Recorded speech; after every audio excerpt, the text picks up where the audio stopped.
Hello students, welcome back to my YouTube channel. बच्चों, आज के वीडियो में हम लोग स्टडी करने वाले हैं क्लास 9th बायोलॉजी का एक इम्पॉर्टेंट टॉपिक, जिसे हम लोग एनिमल टिश्यू यानी जंतु ऊतक के नाम से जानते हैं। जंतु ऊतक यानी एनिमल टिश्यू के लिए बहुत सारे बच्चों ने कमेंट किया था और उनका डिमांड था एनिमल टिश्यू स्टडी करने का, तो मैं उनके डिमांड को पूरा कर रहा हूँ।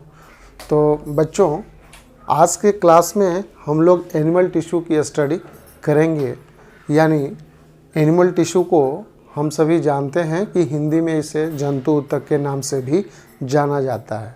बच्चों, इस वीडियो के पहले मैंने पिछले वीडियो में भी बतलाया है कि ऊतक यानी टिश्यू कोशिकाओं का ऐसा ग्रुप है, कोशिकाओं का ऐसा समूह है जो एक विशिष्ट कार्य के लिए रिस्पॉन्सिबल है। यानी टिश्यू एक इम्पॉर्टेंट स्ट्रक्चर है हमारे बॉडी का, जो एक स्पेसिफिक फंक्शन के लिए रिस्पॉन्सिबल है। और टिश्यू यानी ऊतक के समूह से अंग या ऑर्गन का निर्माण होता है। हम सभी जानते हैं कि कोशिकाओं के समूह से ऊतक बनता है और ऊतक के समूह से अंग बनता है। यानी सेल्स के ग्रुपिंग से टिश्यू का फॉर्मेशन होता है, और जब टिश्यू का ग्रुप बनेगा तो ऑर्गन का फॉर्मेशन होता है। तो बच्चों, एनिमल टिश्यू हमारे बॉडी में 4 टाइप्स के पाए जाते हैं। वो कौन कौन से टाइप हैं आपको बोर्ड पे लिखा हुआ मिल जाएगा। तो पहला जो टाइप है उसे हम लोग एपिथेलियम टिश्यू यानी एपिथेलियम ऊतक कहते हैं, और दूसरा जो टाइप है उसे हम लोग संयोजी ऊतक, जिसे इंग्लिश में कनेक्टिव टिश्यू के नाम से जानते हैं। बच्चों, तीसरा जो टाइप है उसे हम पेशी ऊतक या मस्कुलर टिश्यू के नाम से जानते हैं, और फोर्थ जिसे हम तंत्रिका ऊतक या नर्वस टिश्यू के नाम से जानते हैं। तो बच्चों, ऊतक 4 प्रकार का होता है। कौन सा ऊतक? जंतु ऊतक यानी एनिमल टिश्यू। ये 4 प्रकार के होते हैं। आप चारों का टाइप याद कर लेंगे। पहला एपिथेलियम टिश्यू यानी एपिथेलियम ऊतक, जिसे हिंदी में उपकला ऊतक भी कहते हैं। दूसरा संयोजी ऊतक, जिसे हम लोग इंग्लिश में कनेक्टिव टिश्यू भी कहते हैं। तो ये चारों टाइप एक इम्पॉर्टेंट टिश्यू हैं, और ये चारों ऊतक का कुछ स्पेसिफिक फंक्शन है। यानी जब भी आप टिश्यू स्टडी करोगे, जब भी आप टिश्यू पढ़ोगे, तो वहाँ हर एक टिश्यू एक स्पेसिफिक फंक्शन करता है। तो बच्चों, यहाँ 4 टाइप हमने पहले से लिख रखा है, आप इसको याद कर लोगे। ये एनिमल टिश्यू 4 प्रकार के होते हैं, जंतु ऊतक 4 प्रकार के होते हैं। पहला एपिथेलियम, दूसरा संयोजी, तीसरा पेशी और चौथा तंत्रिका ऊतक। तो तंत्रिका ऊतक का वीडियो मेरे चैनल पे अवेलेबल है। आप इस वीडियो के डिस्क्रिप्शन बॉक्स में लिंक मिल जाएगा, वहाँ से जाकर इसको स्टडी कर सकते हैं। तो अब आइए हम लोग स्टडी करते हैं फर्स्ट ऊतक, जिसे हम एपिथेलियम ऊतक या इंग्लिश में एपिथेलियल टिश्यू के नाम से जानते हैं। तो पहला जो ऊतक है, ये हमारे बॉडी का एक इम्पॉर्टेंट ऊतक है, एक इम्पॉर्टेंट टिश्यू है। This tissue is very very important for our body because it helps in protection. बच्चों, ये जो टिश्यू है ये प्रोटेक्शन का काम करता है। यानी यह ऊतक हमारे शरीर को सुरक्षा प्रदान करता है। हमारे बॉडी को ये किस तरह से सुरक्षा प्रदान करता है, ये हम लोग चर्चा इस ऊतक में करेंगे। आप इतना समझिए कि हमारे बॉडी के अंदर जितने भी इंटरनल ऑर्गन्स हैं, जितने भी आंतरिक अंग हैं, उन अंगों को बाहरी और भीतरी रूप से यह सुरक्षा प्रदान करता है। बच्चों, जैसे हम लोग किसी नए बुक को बाज़ार से, मार्केट से ख़रीदते हैं और उसके ऊपर हम लोग कवर लगाते हैं, चाहे वो कवर जो है वो आप न्यूज़पेपर का लगा दें, अखबार का लगा दें, या कोई ब्राउन पेपर लगा दें जो मार्केट में कवर बिकता है, तो वह कवर क्या करता है, हमारे बुक को प्रोटेक्ट करता है।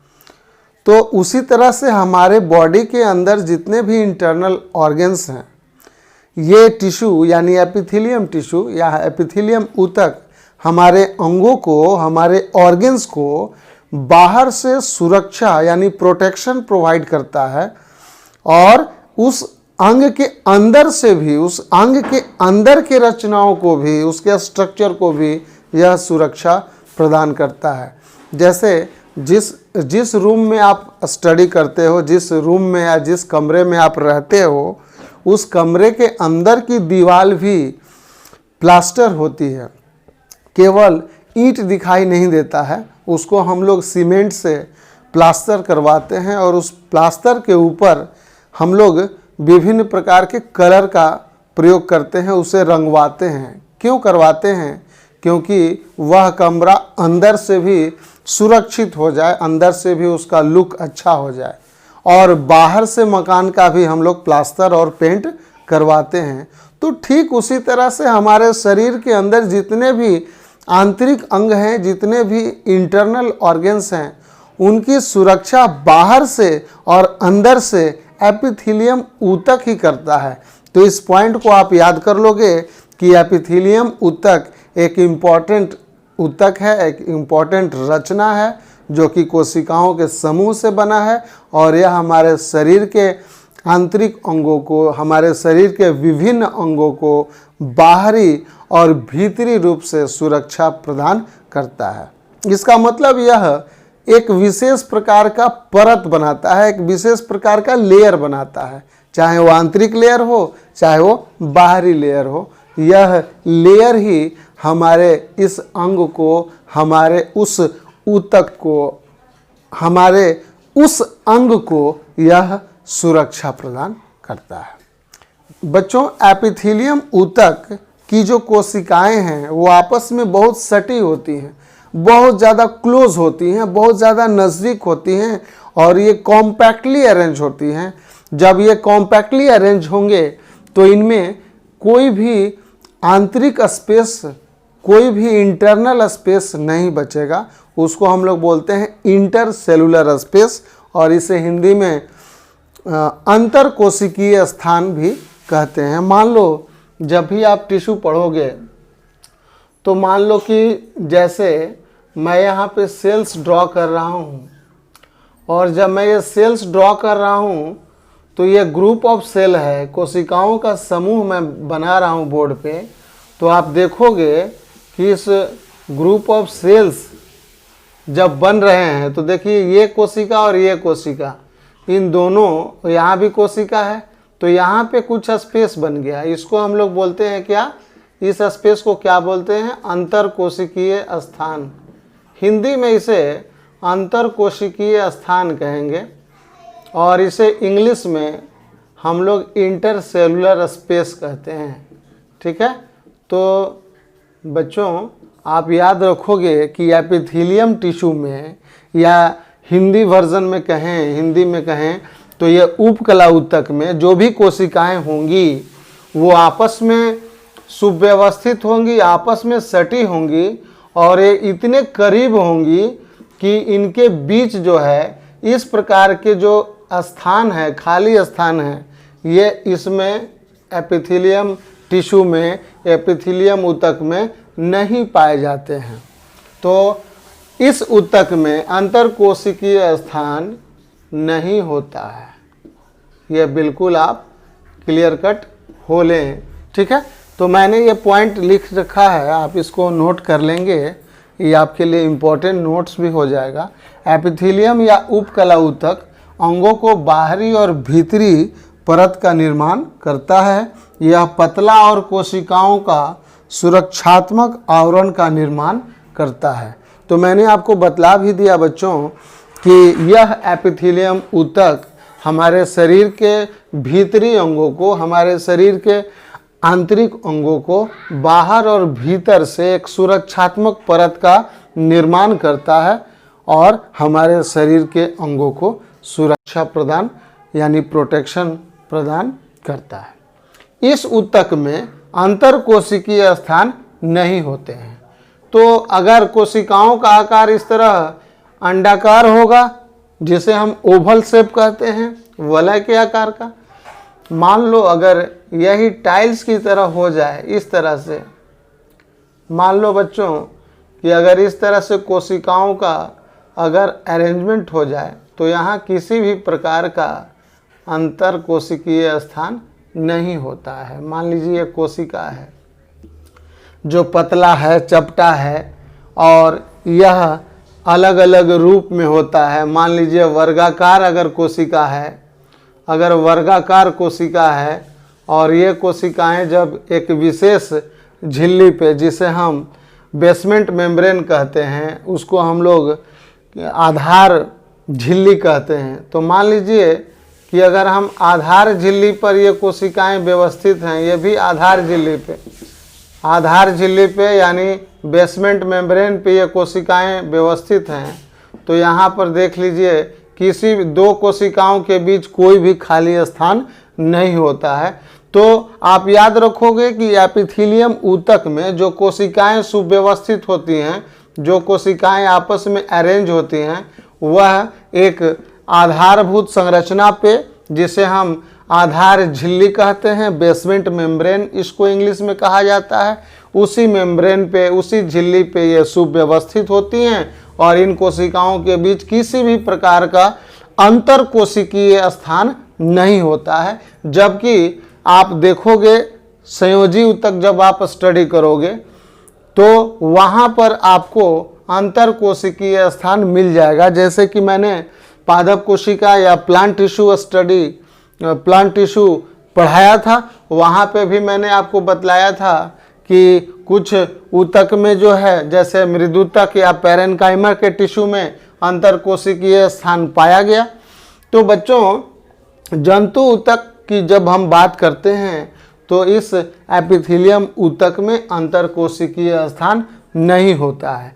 और एक इम्पॉर्टेंट पॉइंट मैं आपको बतला दूं, हालांकि उस पॉइंट को मैं आपको लिखूंगा बोर्ड पे, आप जान लो कि इस जंतु ऊतक में जो सीमेंटिंग मटेरियल है, यानी जो कोशिकाएं आपस में जुड़ती हैं, तो उन कोशिकाओं को बाइंड करने के लिए कोई स्पेशलाइज्ड मैट्रिक्स नहीं होता है, कोई विशेष प्रकार का सीमेंटिंग मटेरियल इस ऊतक में नहीं होता। यानी एपिथेलियम ऊतक में जो कोशिकाएं आपस में सुव्यवस्थित होती हैं, आपस में समूह बनाकर रहती हैं, तो उन कोशिकाओं के बीच जोड़ने वाला कोई अंतर कोशिकीय पदार्थ नहीं होता है, कोई बाहरी पदार्थ नहीं होता है, सीमेंटिंग मटेरियल नहीं होता है।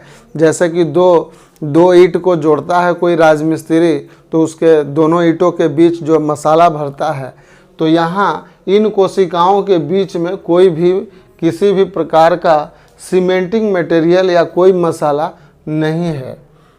तो एपिथेलियम ऊतक में सीमेंटिंग मटेरियल या इंटरसेलुलर मटेरियल या इंटरसेलुलर फ्लूइड नहीं पाए जाते हैं, अंतर कोशिकीय पदार्थ इसमें नहीं होते हैं, इसका अभाव होता है।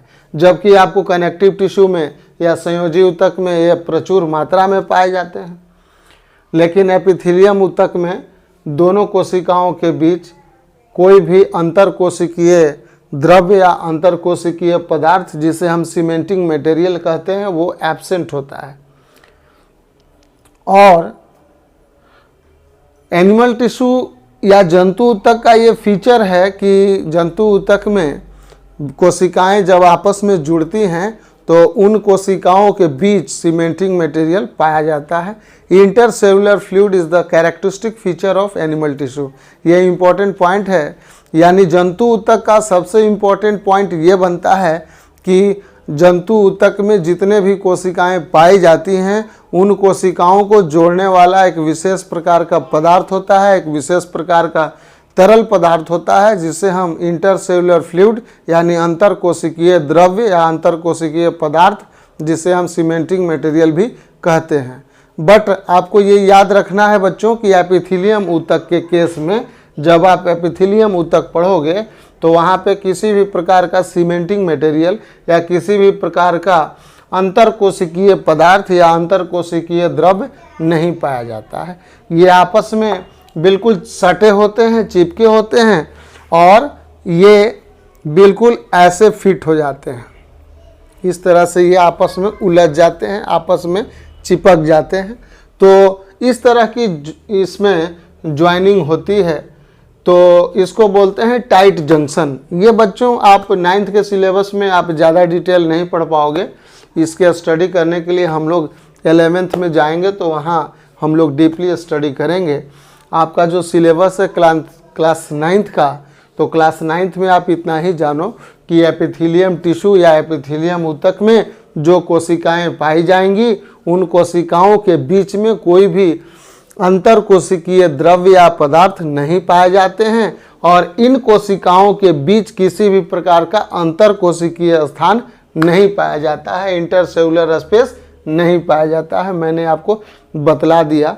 और इस ऊतक में याद रखोगे कि जितनी भी कोशिकाएं होंगी वो एक आधार झिल्ली पर व्यवस्थित रहेंगी, यानी ये कोशिकाएं कुछ स्पेशल बेस पे पाई जाती हैं, आधार झिल्ली पे पाई जाती हैं। तो इस पॉइंट को आप नोट कर लेंगे और हम लोग फिर आगे का पॉइंट स्टडी करेंगे। तो इसको जल्दी से आप नोट कर लीजिए।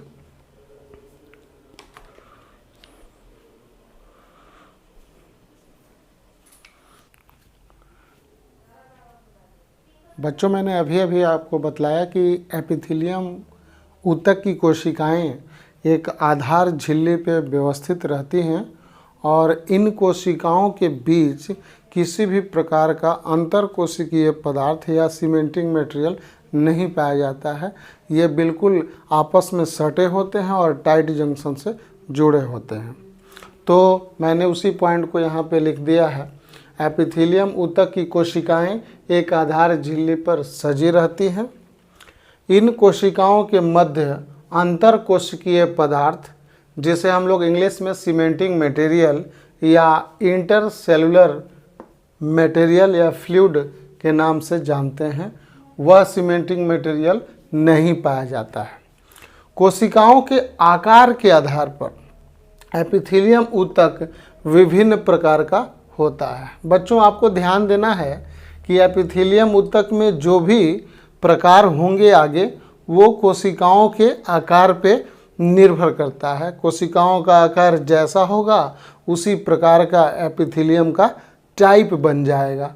जैसे यहाँ पे हमने आपके क्लास 9 के स्टैंडर्ड के हिसाब से 4 प्रकार के एपिथेलियम ऊतक बांटे गए हैं। पहला जो एपिथेलियम ऊतक है उसे हम सल्की एपिथेलियम या इंग्लिश में स्क्वामस एपिथेलियम के नाम से जानते हैं। दूसरा जो एपिथेलियम है उसे हम स्तंभाकार एपिथेलियम या कॉलुमनर एपिथेलियम के नाम से जानते हैं। कॉलुमनर यानी कॉलम जैसा कि पिलर होता है, उसी तरह से सल्की में क्या होगा बच्चों, ये टाइल्स की तरह होगा, काफ़ी चपटा होगा। सल्के एपिथेलियम में जो कोशिकाएं होंगी वो चपटी होंगी और स्तंभाकार एपिथेलियम में कोशिकाएं कैसी होंगी, बिल्कुल पिलर जैसी होंगी। इस तरह से स्तंभ की तरह आधार झिल्ली पे व्यवस्थित रहती है और जो भी केंद्रक होगा वो आधार की तरफ पाया जाएगा और ये आधार झिल्ली हो गई। तो कॉलुमनर एपिथेलियम या स्तंभाकार, तो यहाँ पे कोशिकाएं स्तंभ जैसा दिखलाई देती हैं, बिल्कुल पिलर जैसा, जैसे मकान में पिलर दिया जाता है, कॉलम दिया जाता है, उसी तरह से ये दिखती हैं। तीसरा जो है घनाकार एपिथेलियम या क्यूबॉइडल एपिथेलियम, तो ये घन के आकार का पाया जाता है। जैसा कि आप मैथ में भी पढ़ते होंगे घन और घनाभ, तो बिल्कुल ये घन की तरह पाया जाता है। इस तरह से घन होता है, ठीक है। तो ऐसी कोशिकाएं बिल्कुल घनाकार होता है और केंद्रक जो है बीचों बीच होता है। इसको आप समझने के लिए स्क्वायर कह सकते हैं, वर्गाकार, ठीक है, लेकिन वो घन के आकार का होता है। चूँकि घन यहाँ बोर्ड पे बनाया नहीं जा सकता, इस तरह से मैंने आपको समझा दिया। तो घन के आकार का कोशिकाएं जब होंगी तो वह टाइप बन जाएगा घनाकार एपिथेलियम।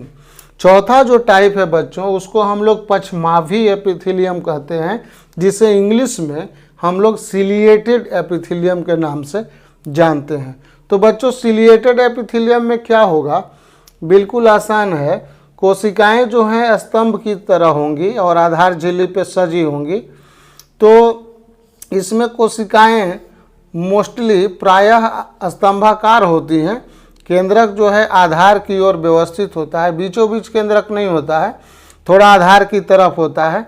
और ये हमारा नीचे वाला हो गया आधार झिल्ली। अब इसमें क्या होगा, यहाँ पछमाभ निकले होते हैं। पछमाभ को बच्चों हम लोग सीलिया बोलते हैं। अंग्रेजी में क्या होता है, इससे हम लोग सीलिया के नाम से जानते हैं। ये धागे जैसी रचना है और बिल्कुल एक समान होगा। इसका जो साइज होगा बिल्कुल एक समान होगा, बिल्कुल कंघी के जैसा यह निकला रहता है। तो ये सिलिएटेड एपिथेलियम कहलाता है और इसे हम लोग हिंदी में पछमाभ भी कहते हैं। तो ये जैसे ब्रश होता है बच्चों, उसी तरह से ब्रश में जो तंतु निकले होते हैं टूथ ब्रश में, उसी तरह से ये ब्रश जैसा दिखलाई पड़ता है। तो ये क्या काम करता है पछमाभ, किसी भी पदार्थ को या किसी भी कण को, किसी भी पार्टिकल को ये हटाने में काम करता है। तो पछमाभी एपिथेलियम या सिलिएटेड एपिथेलियम में मुख्यतः कोशिकाएं स्तंभाकार होती हैं। घनाकार एपिथेलियम में कोशिकाएं घन के आकार की होती हैं। यहाँ पे हम लोग घन या क्यूब लिख सकते हैं। क्यूब आप समझते हो बच्चों, क्यूब के आकार की होती हैं। ये कोशिकाएं कैसी हो गई, क्यूब के आकार की, घनाकार हो गई। स्तंभाकार में स्तंभ की तरह, यहाँ पे हम लोग इसको स्तंभ के समान ये दिखलाई पड़ता है, स्तंभाकार होता है और कोशिकाएं सभी आधार झिल्ली पे व्यवस्थित होती हैं। पहला जो है सल्की एपिथेलियम, तो ये चपटी होती है, केंद्रक बीचों बीच होता है और ये टाइल्स जैसा दिखता है, जैसा कि हम लोग दीवारों में टाइल्स लगाते हैं, बाथरूम में टाइल्स लगाते हैं। तो ये एपिथेलियम का जो भी प्रकार है बच्चों, वो कोशिकाओं के आकार के आधार पे होता है। कोशिकाओं का जो आकार होगा, शेप जिसे हम लोग इंग्लिश में बोलते हैं, तो जितना भी सेल्स का आकार अलग अलग होगा उस हिसाब से एपिथेलियम का टाइप अलग अलग हो जाएगा। तो हम लोग आगे स्टडी करेंगे सल्की एपिथेलियम। तो इसके बारे में हम लोग शॉर्ट में जान लेंगे कि सल्की एपिथेलियम क्या है, कोशिकाएं कैसी होती हैं, इसका कार्य क्या है और ये कहाँ कहाँ पाए जाते हैं। तो आपको ऊतक में ध्यान देना है कि ये कहाँ पाए जाते हैं। ये इम्पोर्टेंट पॉइंट है कि ये सारे ऊतक हमारे शरीर के किस किस अंग में और ये कहाँ उपस्थित होते हैं, कहाँ प्रेजेंट होते हैं। ये एक इम्पॉर्टेंट पॉइंट है जो कि आपको जानना है। तो इस पॉइंट को आप नोट कर लें और अगला पॉइंट हम लोग स्टडी करेंगे सल्की एपिथेलियम। तो इसको जल्दी से नोट कर लीजिए।